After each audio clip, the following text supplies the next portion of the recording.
Imagine a world where you can no longer trust your own eyes and ears, where every platform that connects us is also systematically undermining our ability to think critically. This isn't a possible future, it is our current reality. For young adults, the primary users of the digital world, this reality is a daily challenge, where the information they consume comes from either social misinformation or AI generated content, directly impacting on their critical skill needed to separate truth from fiction, called Media and Information Literacy, or MIL. But what if we could fight back? This leads to my inquiry question of to what extent can educational interventions mitigate the challenges imposed from the rise of social media misinformation and AI generated content to media and information literacy in young adults? This essay argues that while the threat is unprecedented, so too is the potential of a new kind of education to serve as our most effective shield. The scale of this crisis was the central theme of the 2025 UNESCO Global Media and Information Literacy Week in Colombia, where experts declared this as a systemic threat to our global information ecosystem. This all starts with what we see every day, our feeds.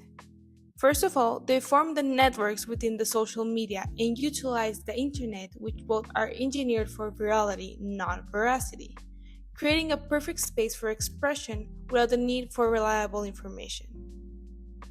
But nowadays, that information becomes generated by artificial intelligence, which further increases the chances of content being unreliable. An official video of UNESCO's Global Middle Week warns that AI doesn't just spread misinformation, it fabricates the very evidence we use to trust a source, from fake quotes to non existent data, as seen in the following example. You lied to me. I failed my literature test because of you. Why did you give me facts that don't exist? I'm sorry. Sometimes I make things up by accident. It's called a hallucination. This demonstrates how the integrity of our digital media is being systematically corrupted. But how does this affect us as users? A study conducted in 2024 by Sanchez Acedo et al. Provides the evidence for this question. He introduced AI-generated deepfakes to young adults to see their ability to differentiate fake to real news, concluding that the fake content they showed to their focus group was believed real because of the emotional impact of the image, demonstrating how the lack of media and information literacy affects, specifically, our human knowledge, where our innate critical thinking is being cognitively overwhelmed, leading to what researchers call digital resignation, where individuals simply give up on trying to tell what is real. Basically, ignorance. A 2023 Reuters Institute report found that around 53% of users, such as young people and those with low levels of education, avoid the news in a periodic way, like scrolling past the news in social media, making this a huge problem for our social aspect, where a whole generation disengages and relies on a shared reality, without even questioning it.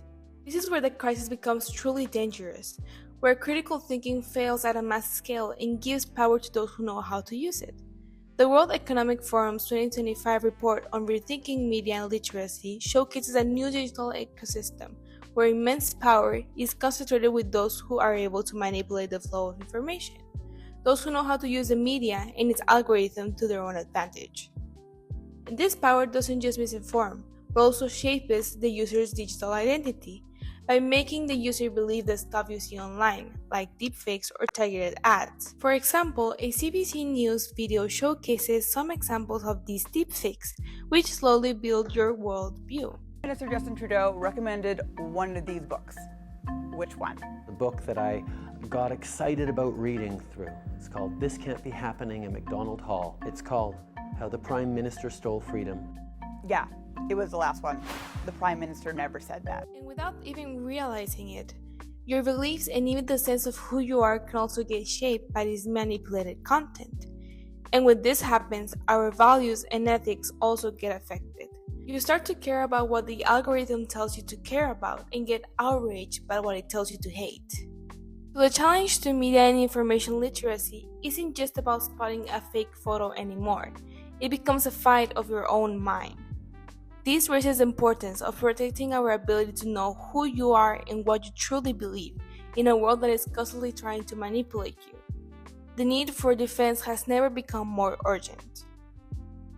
So, if this is the scale of the problem, what does an effective defense look like? To explore the design of this educational shield for future trends, I spoke to Dr. Jesus Amaya, who is not only a licensed educator and organizational development expert, but a renowned psychopedagogue, author, and co author of 23 books, and a professor for 39 years who trains future educators. His unique perspective is crucial for designing a concise response to this essay. So I asked the question, Dr. Amaya, considering your perspective as a psychopedagogue and educational scientist, if you accept the current digital environment is actually trying to train young adults to be uncritical, what would a correspondingly educational model look like, specifically for young adults? Unfortunately, since Dr. Amaya is a very occupied professional, reaching out to him was a very difficult task, and at the time of the interview, technological problems with the audio occurred. Yet, he gave me the three key points of his answer that we talked about during the interview, which are: number one, transparency in media for young adults to understand how digital platforms work, such as algorithms, biases, and influences, so they can interpret critically. Number two, learning environments to promote emotionally intelligent and thoughtful reasoning to prioritize slow analysis rather than quick answers. And finally, number three, targeted training for critical thinking, implemented not only in school but also in personal life, where structured programs train to actively retain cognitive skills weakened by overstimulation. So now that we have realized this problem, what do we do? It feels pretty overwhelming, but the fight for a healthier digital ecosystem lies in fundamentally rethinking how we educate ourselves and future generations. While technological fixes and new regulations are important, they are reactive. Education is our proactive shield against this. First, education must be integrated. In Finland, for example, media literacy is interconnected into every subject from a young age. Students don't learn about this out of nowhere. They learn to analyze political advertising in social studies and dissect climate misinformation. This isn't just an add on, it is now the core part of learning how to engage with the world. The result?